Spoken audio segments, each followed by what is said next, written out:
Ang matutunghayan nyo ngayon na hindi basta kwento ng kultura, kundi isang sekta na para lumabas diretso sa horror movie. Mga taong kumakain ng bangkay, naliligo sa abo at tirahan nila mismo, crematorium. Parang malaking ihawan pero hindi lechon ang niluluto, kundi katawan ng tao. Alamin ang mundo ng Aghori, ang pinaka-wild na spiritual rebels ng India.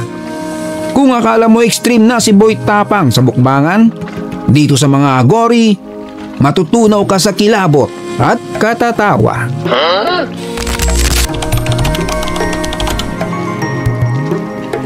Tito John's TV.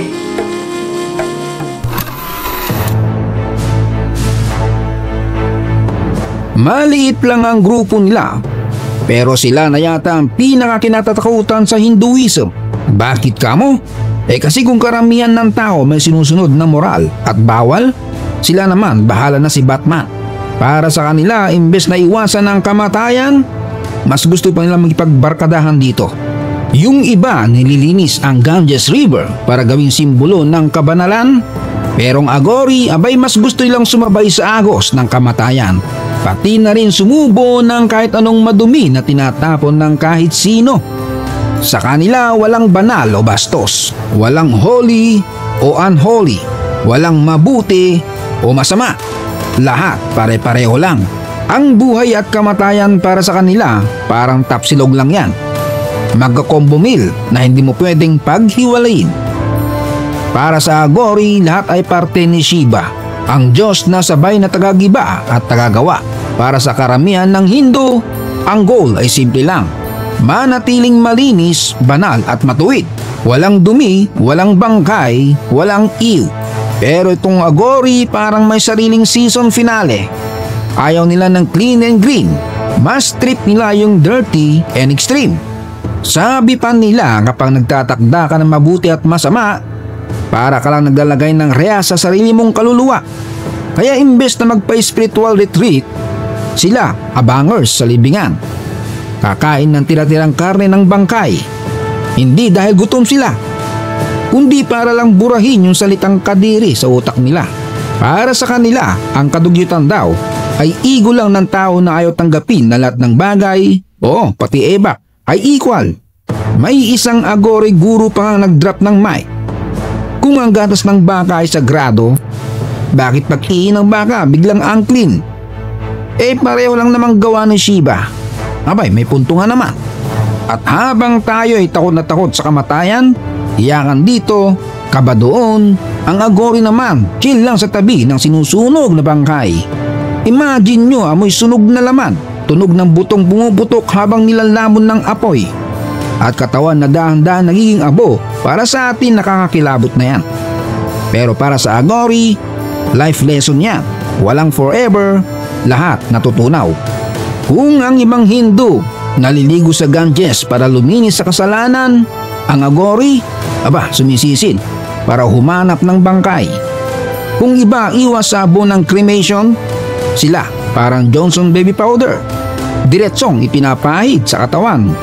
Para sa kanila, ang tunay na kabanalan ay nandun sa pinakakadiri. Pero hindi lang basta-basta kakaiba. Ang sinasamba nilang Shiva, hindi yung chill version. Ang idol nila ay si Bhairava, ang wild at galit na mukha ni Shiva. Para sa kanila, ito ang tunay na itsura ng Diyos, hindi lang gentle at mapagmahal, kundi Diyos na nasa dugo, dumi, kamatayan at kabaliwan.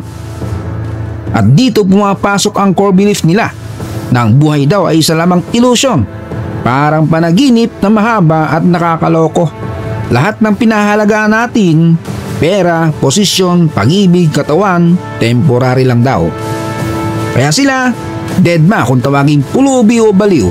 Mas gusto pa lang tumira sa tabi ng crematorium kaysa sa palasyo, kasi doon raw makikita ang totoo.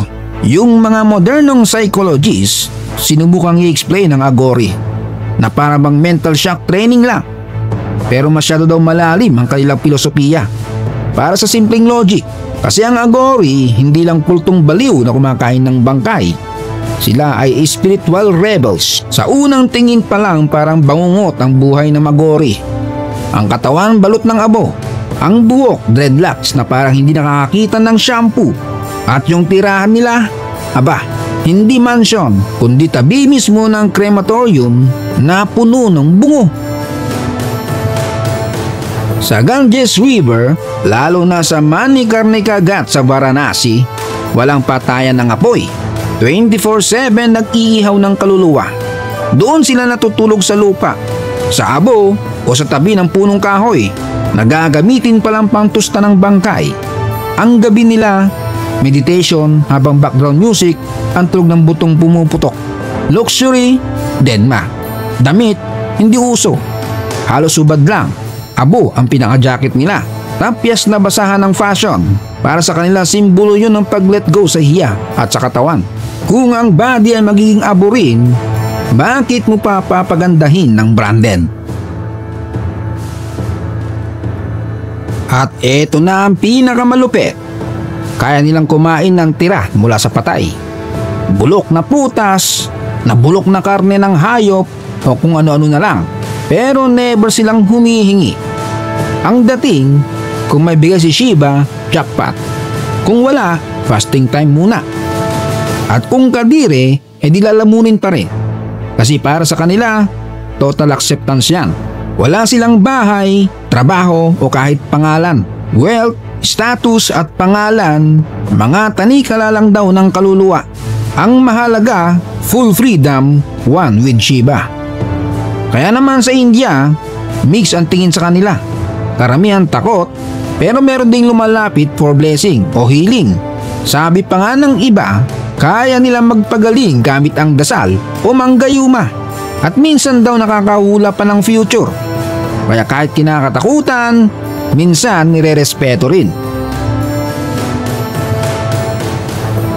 Ang tunay na pagsilang ng Aghori ay noong 14th at 15th century sa pamamagitan ni Baba Kinaram.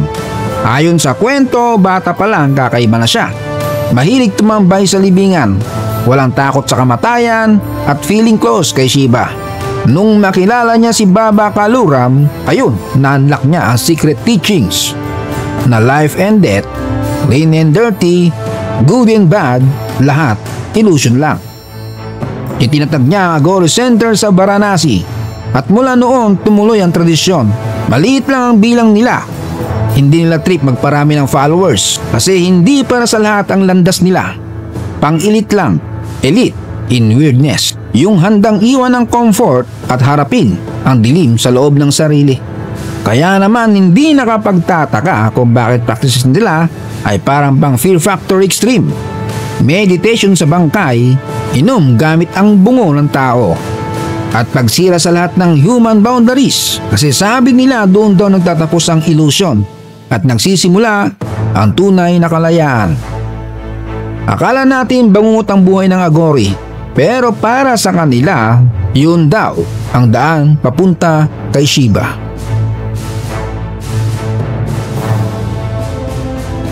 So yun, kung gusto nyo ng mas maraming kwento ng kabaliwan, kababalaghan at katatawanan, huwag kalimutan i-like, i-share at i-subscribe ang Tito Jones TV.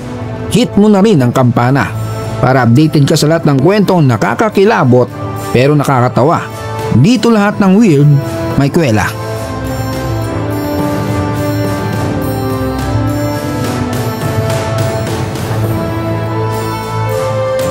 Shout out Shaira May Padayogdog from Escalante City, Negros Occidental, kay Gerardo Yabut, kay Kabayan Romers Di Marsal na nasa Dubrovnik, Croatia, Romal Silva from Iloilo City, Manny Chris Naldo, Raymond Pispis, Obushi ay Chicken Japan, J. Jose from Novaliches, Quezon City, Rodivana Bawag from Pangasinan, Ragyo Botibre, Noli Ferran, Ramil Malasik ng Santo Tomas, Batangas, Elmer Biones, at happy birthday kay Arlo Garcia ng Cebu. Salamat sa panonood. Hanggang sa muli.